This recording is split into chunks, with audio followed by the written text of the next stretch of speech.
Congratulations to all the other inductees, and thank you so much for everybody that's made this possible. It's a wonderful occasion. Who really knows what impacts people and causes them to make a difference? Maybe it's a seminal moment growing up. Maybe the recollection of this moment, with the exaggeration of hindsight of a grown man's distant memory of his boyhood, is an accurate representation of what engaged a young boy to do great things. The engaging memory for Doc was looking out the one-room schoolhouse window in Rollo, Saskatchewan, daydreaming of sport. Who would know that Doc would impact the development of Canada's game through funding the Junior A Calgary Centennials with Harley back in '67, or creating the Seaman Hotchkiss Foundation by donating millions with Harley to fund grassroots hockey development as a means to counter what he saw as the certain Russian domination of the game after 1972, or bringing the Atlanta Flames to Calgary with Norm Kwong, Norm Green, Harley, Ralph Scurfield, and of course Brother BJ, or the related building of the Olympic Saddledome to house the Flames and buttress a foundational element for the 1988 Winter Olympics with a handshake deal between a few friends and the then Premier Peter Lougheed, or winning the 1989 Stanley Cup in the Montreal Forum with the Flames, or the creation of the Scott Seaman sports rinks, dear to my heart, by building outdoor artificial ice rinks at $1 million a copy,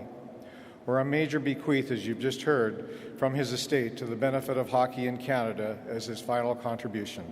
Who knew? From this dusty Rollo upbringing with strong values, a never-stop work ethic, a love of sport, cowboys, and frontier exploration, Doc's destiny flowed to 60 years in business with brothers BJ and Don. A love of sport and sportsmen, Doc would recount how brother BJ, known as Slew Duck, would dig the puck out of the corner for Doc to swoop in and convert it to a goal. Building businesses and foundations was similar. Don and BJ were in the corners, Doc was there to lead and convert.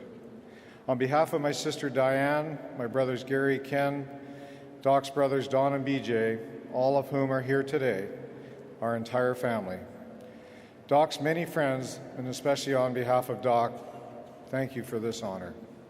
As his son, if I could have one last thought for him, it would be that he could witness my honor tonight, knowing that one of his greatest passions, the future of Canada's national sport, the game of hockey, was passing to his friends and colleagues, people who are charged with the responsibility to carry on his past efforts in his spirit going forward. If Doc were here to accept this award, he would likely make another contribution, the shortest acceptance speech in Hockey Hall of Fame history. His was the cowboy way, the way of sport, honor, compete, talk less, and do more. He had a firmness of spirit, which was not often elated by success, seldom downcast by failure, and rarely swayed by panic.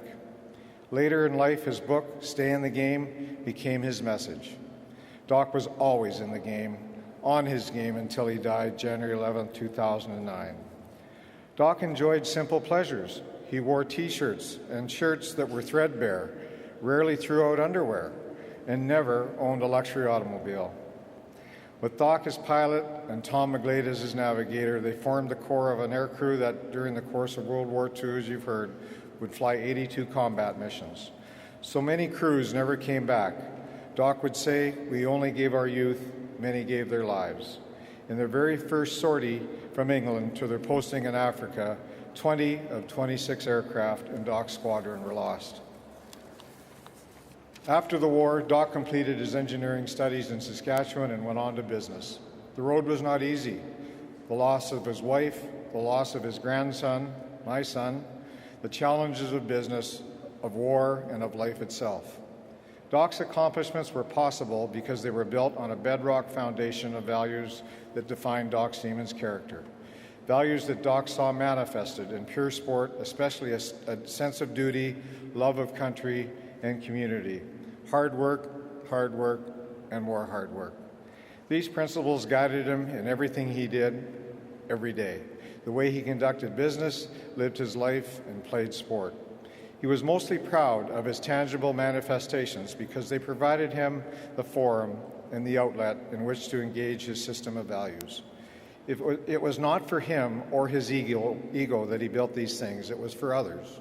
And it was to prove to himself and to the world that his values were valid and correct. Doc has built a tremendous legacy. The Calgary Flames franchise, the OH Ranch land, now preserved as open space, business interests that have employed thousands of Canadian men and women, and his contribution to building the game of hockey. My hope is we are guided by the less tangible but more significant legacy of his character and of a set of values that were exemplary in every way. Values that were forged in the Saskatchewan prairies during the Great Depression, the hell of World War II, and the great post-war boom in the Canadian West. Values which are noticeable in the pure enjoyment and correctly played game of hockey at any level. Values of a true cowboy sportsman. Do more and say less. Thank you.